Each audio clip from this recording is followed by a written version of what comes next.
नमस्कार दोस्तों। आज कोलकाता के उस ऐतिहासिक, गौरवशाली और क्रिकेट के मक्का कहे जाने वाले ईडन गार्डन्स के विशालकाय मैदान पर आज क्रिकेट के जुनून और उन्माद का एक ऐसा अभूतपूर्व सैलाब उमड़ा जिसकी गूंज आने वाले कई दशकों तक खेल के गलियारों में पूरी शिद्दत के साथ सुनाई देगी।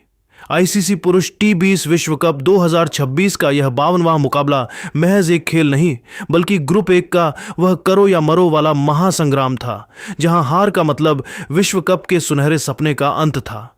जब भारत और वेस्टइंडीज जैसी दो दिग्गज टीमें इस ऐतिहासिक रणक्षेत्र में आमने सामने खड़ी हुईं, तो स्टेडियम की हवा में एक अलग ही प्रकार की भारी विद्युत तरंग और तनावपूर्ण रोमांच साफ तौर पर महसूस किया जा रहा था। भारतीय कप्तान और टी20 क्रिकेट के जादूगर सूर्य कुमार यादव ने जब टॉस का सिक्का अपनी ओर गिरते देखा तो उन्होंने कोलकाता की रात में गिरने वाली भारी ओस की संभावना और बाद में बल्लेबाजी की अनुकूलता को देखते हुए एक अत्यंत साहसी और रणनीतिक फैसला लिया। उन्होंने वेस्टइंडीज के पावर हिटर्स को पहले बल्लेबाजी के लिए आमंत्रित किया, यह जानते हुए कि ईडन की पिच शुरुआत में गेंदबाजों को कुछ मदद दे सकती है। वेस्टइंडीज की ओर से पारी का आगाज करने के लिए कैरेबियाई कप्तान शाई होप और तकनीकी रूप से सक्षम रोस्टन चेस की सलामी जोड़ी जैसे ही बाउंड्री लाइन पार कर पिच की ओर बढ़ी, पूरा स्टेडियम इंडिया इंडिया के नारों से थर्रा उठा। भारत की ओर से गेंदबाजी की कमान यॉर्कर किंग अर्शदीप सिंह ने संभाली। अर्शदीप ने अपने पहले ओवर में बेहद कसी हुई और सटीक लाइन लेंथ से गेंदबाजी की, जिससे कैरेबियाई बल्लेबाजों को हाथ खोलने का कोई खास मौका नहीं मिला। लेकिन मैच में असली हलचल और रोमांच का संचार तब शुरू हुआ जब दूसरा ओवर डालने के लिए उपकप्तान हार्दिक पांड्या आक्रमण पर आए। शाई होप, जो आज किसी अलग ही इरादे से मैदान पर उतरे थे, उन्होंने हार्दिक की एक गति वाली शॉर्ट ऑफ लेंथ गेंद को बड़ी ही खूबसूरती और बिजली जैसी तेजी से भांपा। उन्होंने एक कलात्मक फ्लिकी पुल शॉट खेला और गेंद को मिड विकेट के स्टैंड्स में अविश्वसनीय छक्के के लिए भेज दिया। ईडन का शोर एक पल के लिए थम गया क्योंकि यह प्रहार सीधा और घातक था। हार्दिक ने वापसी की कोशिश की, लेकिन अगली ही लेंथ बॉल पर होप ने अपने बल्ले का मुंह खोला और कवर्स के बीच से एक शानदार चौका निकाला, जिसने वेस्टइंडीज के आक्रामक इरादों को पूरी दुनिया के सामने स्पष्ट कर दिया। पारी के तीसरे और चौथे ओवर में भारतीय गेंदबाजों और वेस्टइंडीज के बल्लेबाजों के बीच एक जबरदस्त संघर्ष देखने को मिला। अर्शदीप सिंह, जो अपनी लय तलाश रहे थे, उन्होंने जैसे ही कुछ गेंदें ओवर पिच डाली, अनुभवी रोस्टन चेस ने उनका पूरा फायदा उठाया। चेस ने अपने लंबे हाथों का इस्तेमाल करते हुए लगातार 2 कड़क चौके जड़े, जिससे भारतीय खेमे में चिंता की लकीरें साफ दिखने लगीं। यहीं पर मैच का पहला बड़ा नाटकीय मोड़ तब आया जब मिस्ट्री स्पिनर वरुण चक्रवर्ती के पास रोस्टन चेस को रन आउट करने का एक सुनहरा मौका था। चेस एक रन चुराने के चक्कर में आधी क्रीज तक आ चुके थे और उनके वापस लौटने की कोई संभावना नहीं थी, लेकिन दबाव के उस क्षण में वरुण ने गलत छोर पर थ्रो फेंक दिया और एक निश्चित विकेट भारत के हाथ से फिसल गया। कोलकाता के ऐतिहासिक ईडन गार्डन्स का वह हाई वोल्टेज ड्रामा अपनी पराकाष्ठा पर था और मैदान के चारों ओर व्याप्त तनाव को साफ तौर पर महसूस किया जा सकता था। पारी के 5वें ओवर में जब दुनिया के सर्वश्रेष्ठ और सबसे घातक गेंदबाज जसप्रीत बुमराह अपने हाथ में गेंद थामे आक्रमण पर आए, तो उन्होंने अपनी एक तीखी आग उगलती बाउंसर पर रोस्टन चेस को पूरी तरह से चकमा दे दिया। गेंद इतनी तेजी से अंदर आई कि चेस के पास संभलने का समय नहीं था। बल्ला उनके हाथों में कांप गया और गेंद का ऊपरी किनारा लेकर हवा में काफी ऊंची टंग गई। शॉर्ट फाइन लेग पर तैनात युवा अभिषेक शर्मा के पास एक बेहद आसान, जिसे क्रिकेट की भाषा में लॉलीपॉप कैच कहा जाता है, वह आया। पूरा स्टेडियम विकेट के जश्न में डूबने ही वाला था, लेकिन भाग्य आज पूरी तरह से कैरेबियाई टीम के साथ था। अभिषेक के हाथों से वह आसान सा कैच छिटककर जमीन पर जा गिरा, जिसे देखकर न केवल बुमराह हक्के बक्के रह गए बल्कि पूरा भारतीय खेमा और डगआउट गहरे सन्नाटे में डूब गया। रोस्टन चेस ने इस मिले हुए जीवनदान का जश्न बहुत ही निराले और आक्रामक अंदाज में मनाया। उन्होंने बुमराह की अगली ही गेंद की गति का फायदा उठाते हुए एक इनोवेटिव स्कूप शॉट खेला और गेंद को विकेटकीपर के सिर के ऊपर से बाउंड्री के पार चौके के लिए भेज दिया। इन शुरुआती 5 ओवरों के नाटकीय घटनाक्रम ने यह स्पष्ट कर दिया था कि आज ईडन गार्डन्स में रनों की मूसलाधार बारिश और रोमांच की पराकाष्ठा होने वाली है। पावर प्ले की समाप्ति के बाद जब पाबंदियां हटीं तो कप्तान ने अक्षर पटेल और हार्दिक पांड्या की जोड़ी को रनों की रफ्तार पर लगाम लगाने के कठिन मिशन पर लगाया। इन दोनों ने अपनी सटीक लाइन लेंथ से बल्लेबाजों को बांधने की कोशिश की, लेकिन शाई होप और रोस्टन चेस की जोड़ी आज किसी अलग ही मिट्टी की बनी थी। इन दोनों ने भारतीय स्पिनरों के खिलाफ स्वीप और रिवर्स स्वीप जैसे जोखिम भरे शॉट्स का सहारा लिया और ईडन के चारों कोनों में चौकों छक्कों की झड़ी लगा दी। पारी के 9वें ओवर तक वेस्टइंडीज का स्कोर रॉकेट की रफ्तार से बढ़ रहा था और भारतीय प्रशंसक डरे हुए थे। इसी नाजुक मोड़ पर कप्तान सूर्यकुमार यादव ने अपने मिस्ट्री स्पिनर वरुण चक्रवर्ती को मोर्चे पर तैनात किया। वरुण ने अपनी उंगलियों का जादू बिखेरा और एक ऐसी जादुई कैरम बॉल डाली जो पिच होने के बाद बिजली की गति से अंदर की ओर टर्न हुई। शाई होप इस टर्न को पढ़ने में पूरी तरह विफल रहे और गेंद उनके डिफेंस को चीरती हुई सीधे मिडिल स्टंप से जा टकराई। भारत को आखिरकार वह पहली और बहुप्रतीक्षित सफलता मिली जिसकी उसे सख्त जरूरत थी। होप के आउट होने के बाद क्रीज पर कदम रखा वेस्टइंडीज के सबसे विस्फोटक और निडर बल्लेबाज शिमरॉन हेटमायर ने मैदान पर कदम रखते ही जैसे तबाही का मंजर रच दिया। उन्होंने अपनी पहली ही कुछ गेंदों पर हार्दिक पांड्या के ओवर में एक गगनचुंबी और विशाल छक्का जड़ा जिससे गेंद स्टैंड्स की अंतिम कतारों में जा गिरी। इसके तुरंत बाद उन्होंने वरुण चक्रवर्ती के अगले ओवर में एक और प्रचंड छक्का जड़कर इतिहास रच दिया। इस शॉट के साथ हेटमायर ने एक ही टी20 विश्व कप संस्करण में सर्वाधिक छक्के लगाने का विश्व रिकॉर्ड अपने नाम कर लिया। हेटमायर की इस बेलगाम आक्रामकता को देख ऐसा प्रतीत हो रहा था कि वेस्टइंडीज की टीम आज 200 या 220 के विशाल योग को बड़ी ही आसानी से पार कर जाएगी। लेकिन तभी ईडन गार्डन्स के उस महान रंगमंच पर शुरू हुआ जसप्रीत बुमराह का वह जादुई स्पेल जिसने पूरे स्टेडियम और कैरेबियाई खेमे को पूरी तरह से स्तब्ध और मूक कर दिया। पारी के 12वें ओवर में जब बुमराह वापस अपने दूसरे स्पेल के लिए आए तो उनकी आंखों में विकेट की भूख साफ झलक रही थी। उन्होंने अपनी दूसरी ही गेंद पर सेट हो चुके शिमरॉन हेटमायर को एक अत्यंत तीखी शॉर्ट ऑफ लेंथ गेंद पर अपने जाल में फंसाया।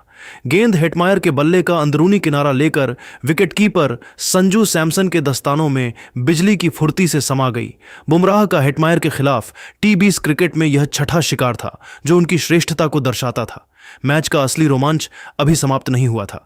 इसी ओवर की 5वीं गेंद पर बुमराह ने अपनी गेंदबाजी की सबसे बड़ी कलाकृति पेश की, एक जादुई और धीमी स्लोअर डिलीवरी।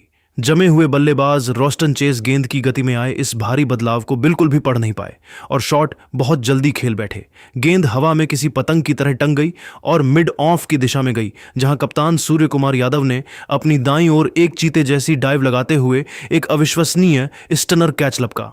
मात्र 5 गेंदों के भीतर बुमराह ने वेस्टइंडीज की पारी के 2 सबसे मजबूत और विशाल स्तंभों को जड़ से उखाड़ फेंका था। 12 ओवरों की समाप्ति के बाद वेस्टइंडीज का स्कोर 103 पर 3 था। जो टीम एक समय 110 पर 1 के स्कोर पर बेहद अपराजेय और मजबूत स्थिति में नजर आ रही थी, वह बुमराह के उस जादुई और ऐतिहासिक ओवर के कारण अचानक रक्षात्मक मुद्रा में आ गई।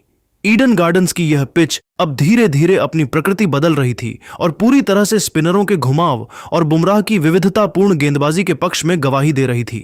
वेस्टइंडीज के कप्तान शाई होप के चेहरे पर अब चिंता की गहरी लकीरें थीं, क्योंकि उन्हें डर था कि क्या रोमैन पॉवेल और शेरफेन रदरफोर्ड यहां से बिखरती हुई पारी को संभाल पाएंगे, जबकि भारतीय खेमे का जोश अब 7वें आसमान पर पहुंच चुका था।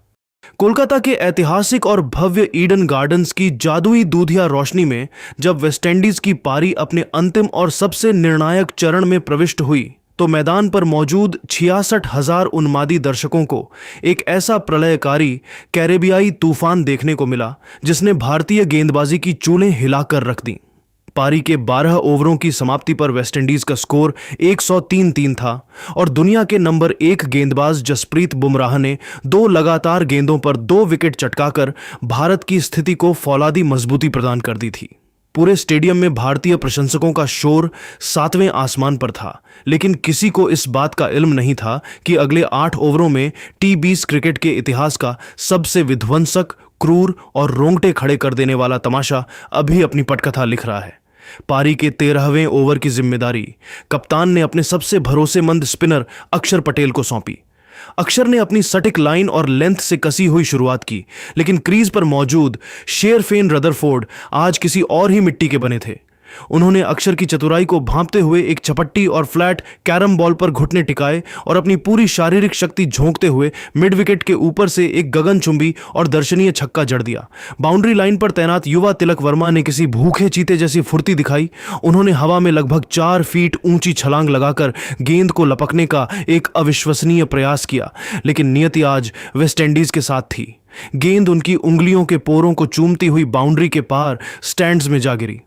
14वें ओवर में उप कप्तान हार्दिक पांड्या ने अपनी अनुभवजन्य चतुरता का परिचय दिया। उन्होंने रनों की रफ्तार पर अंकुश लगाने के लिए एक बेहतरीन ऑफ कटर गेंद फेंकी, जिसकी गति में आए बदलाव को रदरफोर्ड बिल्कुल भी पढ़ नहीं पाए। गेंद बल्ले का बाहरी किनारा लेकर सीधे विकेटकीपर संजू सैमसन के सुरक्षित दस्तानों में समा गई। रदरफोर्ड मात्र 14 रन बनाकर बेहद निराश मन से पवेलियन की ओर चल दिए और ईडन में एक बार फिर इंडिया इंडिया की गूंज सुनाई देने लगी। लेकिन यह तो केवल तूफान के आने से पहले की शांति थी। यहां से शुरू हुआ कप्तान रोवमैन पॉवेल और अनुभवी जेसन होल्डर का वह विध्वंसक महासंग्राम, जिसने भारतीय कप्तान सूर्य कुमार यादव के माथे पर चिंता की गहरी और डरावनी लकीरें खींच दी। पारी के 15वें ओवर में जब हार्दिक पांड्या ने अपनी धारदार गेंदबाजी से होल्डर को लगातार 4 डॉट गेंदें डालकर दबाव के घेरे में कैद कर लिया, तो होल्डर ने अपना आपा खोने के बजाय जवाबी हमला बोला। उन्होंने अगली ही लेंथ बॉल पर निडर होकर कदमों का इस्तेमाल किया और 85 मीटर लंबा एक गगनचुंबी छक्का सीधे गेंदबाज के सिर के ऊपर से जड़कर अपनी ताकत का लोहा मनवाया। लेकिन असली तबाही और तबाही का मंजर तो 16वें ओवर में आना अब भी बाकी था, जब यॉर्कर किंग अर्शदीप सिंह अपने दूसरे स्पेल के लिए वापस लौटे। कैरेबियाई कप्तान रोवमैन पॉवेल ने अर्शदीप की दिशाहीन और दबावपूर्ण गेंदबाजी का भरपूर फायदा उठाते हुए इस अकेले ओवर में 24 रन कूट डाले, जिसने भारतीय खेमे के आत्मविश्वास को झकझोर कर रख दिया। पवेल ने अपनी मांसपेशियों की शक्ति का प्रदर्शन करते हुए लगातार 2 विशाल छक्के जड़े, जिससे गेंद स्टेडियम की छत को छूने के करीब पहुंच गई। ओवर की अंतिम गेंद पर उन्होंने अपनी कलाइयों का इस्तेमाल करते हुए एक शानदार लेट कट शॉट के जरिए चौका बटोरा और ओवर का एक बेहद आक्रामक अंत किया। कमेंट्री बॉक्स में बैठे रवि शास्त्री ने अपनी कड़क आवाज में इसे इस महामुकाबले का सबसे बड़ा टर्निंग पॉइंट करार दिया, क्योंकि यहां से मैच का मनोवैज्ञानिक संतुलन पूरी तरह से वेस्टइंडीज की ओर झुकता हुआ प्रतीत होने लगा था। ईडन गार्डन्स के उस ऐतिहासिक रणक्षेत्र में जहां हवाओं में बढ़ती ओस और दर्शकों का शोर एक अलग ही समा बांध रहा था, मैच का रोमांच तब अपने चरम पर पहुंचा जब पारी का 17वां ओवर फेंकने के लिए मिस्ट्री स्पिनर वरुण चक्रवर्ती को मोर्चे पर लगाया गया। वरुण ने अपनी फिरकी के जाल में अनुभवी जेसन होल्डर को फंसाने की भरसक कोशिश की, लेकिन होल्डर आज किसी और ही ग्रह की बल्लेबाजी कर रहे थे। उन्होंने वरुण की एक थोड़ी सी छोटी रह गई गेंद को भांप लिया और अपनी जबरदस्त बॉटम हैंड पावर का ऐसा अविश्वसनीय इस्तेमाल किया कि गेंद 80 मीटर दूर स्टैंड्स की गहराइयों में जाकर गिरी। इस गगनचुंबी छक्के ने भारतीय खेमे के आत्मविश्वास को हिलाकर रख दिया। अगली ही गेंद पर होल्डर ने एक बार फिर अपनी ताकत दिखाई और कवर्स के ऊपर से एक कड़क चौका बटोरकर वेस्टइंडीज के स्कोर को 160 रनों के मनोवैज्ञानिक आंकड़े के पार पहुंचा दिया। पारी के 18वें ओवर में कप्तान ने एक बार फिर अपने सबसे बड़े हथियार जसप्रीत बुमराह को गेंद थमाई। आमतौर पर बुमराह अंतिम ओवरों में रनों पर लगाम लगाने और बल्लेबाजों को खामोश रखने के लिए जाने जाते हैं, लेकिन आज ईडन की किस्मत कुछ और ही कह रही थी। रोवमैन पॉवेल और जेसन होल्डर की जोड़ी ने आज बुमराह जैसे दिग्गज को भी नहीं बख्शा। होल्डर ने बुमराह की एक चालाक स्लोअर बाउंसर पर अपनी एकाग्रता बनाए रखी और एक टॉप एज के सहारे भाग्यशाली चौका हासिल किया। इसके तुरंत बाद कप्तान पॉवेल ने बुमराह की गति का फायदा उठाते हुए एक कड़क फ्लिक शॉट खेला। मिड विकेट पर तैनात वरुण चक्रवर्ती ने अपनी दाईं ओर एक लंबी डाइव लगाई, लेकिन गेंद की रफ्तार इतनी तेज थी कि वह उनके हाथ के नीचे से निकलकर बिजली की गति से चौके के लिए चली गई। बुमराह के चेहरे पर आई निराशा यह बताने के लिए काफी थी कि मैच अब पूरी तरह भारत के नियंत्रण से बाहर जा रहा है। अंतिम ओवरों का यह रोमांच तब अपनी पराकाष्ठा और एक भयानक मोड़ पर पहुंच गया जब 19वें ओवर में अर्शदीप सिंह की गेंद पर अभिषेक शर्मा ने रोवमैन पॉवेल का एक बेहद आसान सा कैच टपका दिया। पूरे स्टेडियम में सन्नाटा पसर गया, क्योंकि पॉवेल जैसे खतरनाक बल्लेबाज को जीवनदान देना किसी आत्महत्या से कम नहीं था। पॉवेल ने इस सुनहरे जीवनदान का पूरा फायदा उठाया और अगली ही कुछ गेंदों पर प्रहार जारी रखे। पारी का अंतिम और 20वां ओवर लेकर एक बार फिर जसप्रीत बुमराह आए। पहली ही गेंद पर जेसन होल्डर ने अपने लंबे कद का पूरा फायदा उठाया, क्रीज की गहराई का इस्तेमाल किया और काउ कॉर्नर के ऊपर से 82 मीटर का एक दर्शनीय और गगनचुंबी छक्का जड़कर भारतीय प्रशंसकों का दिल तोड़ दिया। बुमराह ने वापसी की कोशिश की, लेकिन उनकी चौथी गेंद एक लो फुल टॉस गिर गई, जिसे पॉवेल ने मिड विकेट की दिशा में इतनी प्रचंड शक्ति के साथ मारा कि लॉन्ग ऑन पर खड़े फील्डर के पास अपनी जगह से हिलने तक का समय नहीं था। गेंद किसी रॉकेट की तरह सीमा रेखा के पार 4 रनों के लिए निकल गई। निर्धारित 20 ओवरों के खेल के अंत में वेस्टइंडीज ने अपने 4 विकेट खोकर 195 रनों का एक विशाल, अभेद्य और हिमालयी स्कोर बोर्ड पर टांग दिया। कप्तान रोवमैन पॉवेल मात्र 19 गेंदों पर 34 रन और जेसन होल्डर केवल 22 गेंदों पर 37 रनों की विस्फोटक पारियां खेलकर नाबाद लौटे। इन दोनों के बीच हुई इस साझेदारी ने भारत की सेमीफाइनल की राह को कांटों से भर दिया था। वेस्टइंडीज ने अंतिम 8 ओवरों के डेथ ओवर्स के खेल में अविश्वसनीय रूप से 92 रन बटोरे, जिसने पूरे मैच का मनोवैज्ञानिक संतुलन ही बदल दिया। ईडन गार्डन्स की यह पिच, जो शुरुआत में स्पिनरों को मदद दे रही थी, अब पूरी तरह से बल्लेबाजी के लिए एक स्वर्ग साबित हो रही थी। 196 रनों का यह विशाल लक्ष्य भारत के लिए सेमीफाइनल के दरवाजे खोलने के लिए एक एवरेस्ट जैसी चुनौती बनकर खड़ा था। आंकड़ों की बात करें तो बुमराह ने अपने 4 ओवरों में 36 रन देकर 2 सफलताएं हासिल की, जबकि अर्शदीप सिंह आज काफी महंगे साबित हुए और बिना किसी विकेट के 43 रन लुटा दिए। अब सारा दारोमदार भारत की सलामी जोड़ी पर था। क्या वे इस कैरेबियाई पहाड़ जैसी चुनौती को पार कर पाएंगे या वेस्टइंडीज का। दोस्तों, जैसे कि आप सभी ने इस वीडियो के अंदर देखा होगा कि हमने बात करी है मैच की हाइलाइट्स के बारे में। आप सोचिए कि वेस्टइंडीज की टीम, जिसकी शुरुआत अच्छी थी, डिसेंट थी, बट उसने इतनी रफ्तार पकड़ी अंत में चलकर के इस मैच में फर्स्ट इनिंग के, कि उन्होंने इंडिया को एक फाइटिंग टोटल दिया है। शेहॉफ टीम के कप्तान, 33 गेंदों में 32 रन, कुछ ज्यादा नहीं था, लेकिन रॉस्टन चेस के बाद जितने भी नाम आएंगे सबने कहानी को बदल दिया। सेम वही कहानी जो उन्होंने करके दिखाया था अपने पिछले मैच में, पिछले से पिछले मैच में, उन्होंने वो इस मैच में भी किया। उन्होंने जिम्बाब्वे को धोकर रख दिया था और आज मुझे ऐसा लगा कि उन्होंने इंडियन बॉलर्स को भी धोया।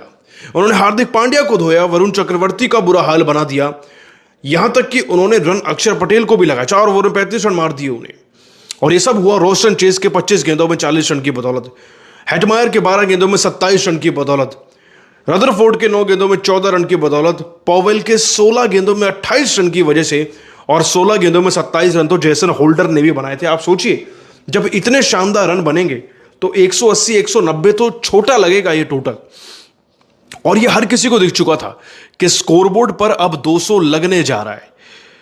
और भले ही ईडन गार्डन्स का मैदान अपने चेज करने की क्षमता के लिए पहचाना जाता है, लेकिन ये आपको समझना होगा कि जब डू और डाई मैच होता है, किसी टीम के पास उसकी बॉलिंग अच्छी नहीं होती है, या आप चेज भी कर सकते हैं, तब भी अगर लक आपका नहीं है उस दिन, तो आपके साथ कुछ भी हो सकता है। बशर्ते इस बात के कि हमने भी जिम्बाब्वे के खिलाफ 250 रन लगाए थे और वेस्टइंडीज ने भी कुछ इसके आसपास ही रन लगाए थे, लेकिन तब भी एक डर है सबके मन में कि इंडियन क्रिकेट टीम इसे चेज कर पाएगी नहीं। हालांकि हमारा बैटिंग लाइनअप में बहुत ज्यादा डेप्थ है, इतनी डेप्थ है कि हम इस मैच को बड़े आराम से जीत सकते हैं, क्योंकि Eden garden is famous for chasing.